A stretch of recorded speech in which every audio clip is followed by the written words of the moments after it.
The Hamas attack on Israel demonstrates one thing very clearly. There has been an intelligence failure of Israel. They could not anticipate or know that such a big attack was being prepared. That is one. Second, it has been a failure of the border security of Israel.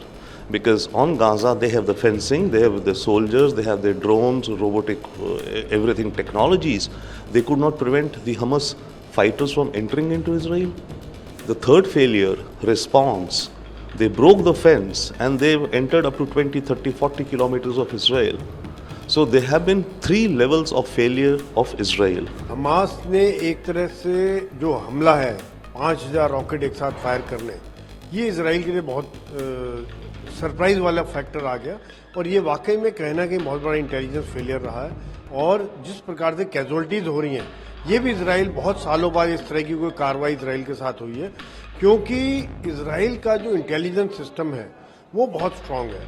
वो उस पर काफी depend करते हैं, उनको पता लग जाता है कि कहाँ बिल्डअप हो रहा है, कहाँ से उनका हमला हो सकता है, कहाँ से वो कुछ ना कुछ कार्रवाई होगी, उसका वो प्रोएक्टिव स्टैंड लेते हैं। क्योंकि इजराइल जमीन लूज नहीं कर सकता, वो कैजुअलिटी एक्सेप्ट नहीं कर सकते, वो अपने एक एक सिपाही के लिए 1000 लोगों को छोड़ने के लिए तैयार रहते हैं। तो ये बात जो इजराइल की सोच है, अगर एक उनका सिपाही कैजुअलिटी होता है वो उनके 10 मारते, 20 मारते, ये उनकी सोच है। तो इस प्रकार से जो उनके ऊपर रॉकेट अटैक, साथ ही साथ जमीन, हवा, समुद्र, टनल, हर तरह से अंदर आके सेना के बेसिस पर सिविल इलाकों में बिल्टअप एरिया में घुसना, तो ये वाकई में इजराइल के एक आज बहुत बड़ा चैलेंज है। और जो इजराइल अब रिएक्ट कर रहा है वो एक एक्सपेक्टेड लाइन पे था कि वो अभी उनके जो हेडक्वार्टर्स हैं, कमांड कंट्रोल के लीडरशिप हैं, जैसे उनके इंटेलिजेंस चीफ के घर पर हमला किया, या वो उनके जहाँ जहाँ से एम्यूनिशन डंप होंगे, पेट्रोल डंप होंगे, उनको बर्बाद करेंगे, ताकि जो लोग अंदर आ गए उनको और सप्लाई ना मिल सके, क्योंकि वो लिमिटेड सप्लाई लेकर गए होंगे। तो वो कितने देर तक लड़ेंगे? तो इजराइल की सेना ट्रेंड है, वहाँ का हर सिविलियन ट्रेंड होता है, आदमी, महिलाएं, हर आदमी हथियार की ट्रेनिंग लिया होता है, हर आदमी एक सैनिक होता है। तो वो उनको इस तरह के हमलों का अंदेशा रहता है। पहले भी रॉकेट अटैक होते रहे, मिलिटेंट अटैक होते रहते हैं।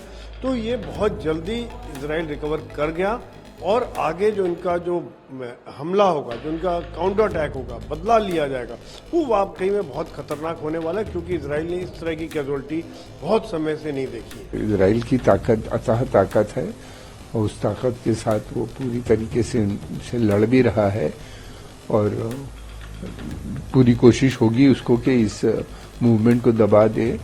और देखना यह है कि आगे क्या होता है।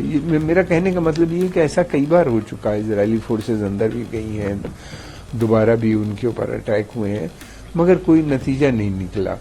अब ये फिर इतना बड़ा ऑपरेशन हुआ, 250 के करीब इजरायलियों की भी हत्याएं हो गई हैं, बहुत से लोगों को इन्हीं ने बंदी बना लिया है, बहुत बड़ा इंटेलिजेंस फेलियर हो गया वहां पे। तो ये एक है, वो भी एक चिंता की बात है सभी के लिए।